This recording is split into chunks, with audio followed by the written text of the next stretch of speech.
Clarify ko lang, ginamit niya pangalan mo or he assumed your identity? He assume. Oo.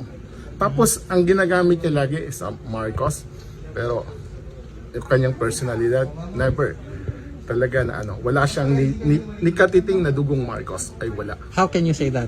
Kiniklaim niya nanay daw niya. Yes, it's because lahat, no? Lahat. Last 2007, no? Pina-check na namin siya. Nakita namin yung record niya mula elementary hanggang high school. Yun, nakita na namin hanggang yung kanyang unang asawa na si Maria Cristina Caber. Okay, katulong siya ngayon doon sa kakilala ko, kaibigan ko. Just so we're on the same page, sir.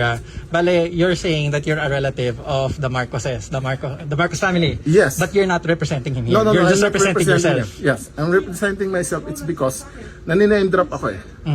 Yeah, that's it. Anong pakiramdam nyo na nini-name drop na kayo? Ay nako, sa totoo lang, no? Medyo kabado ako na as in iba yung pakiramdam ko. Kasi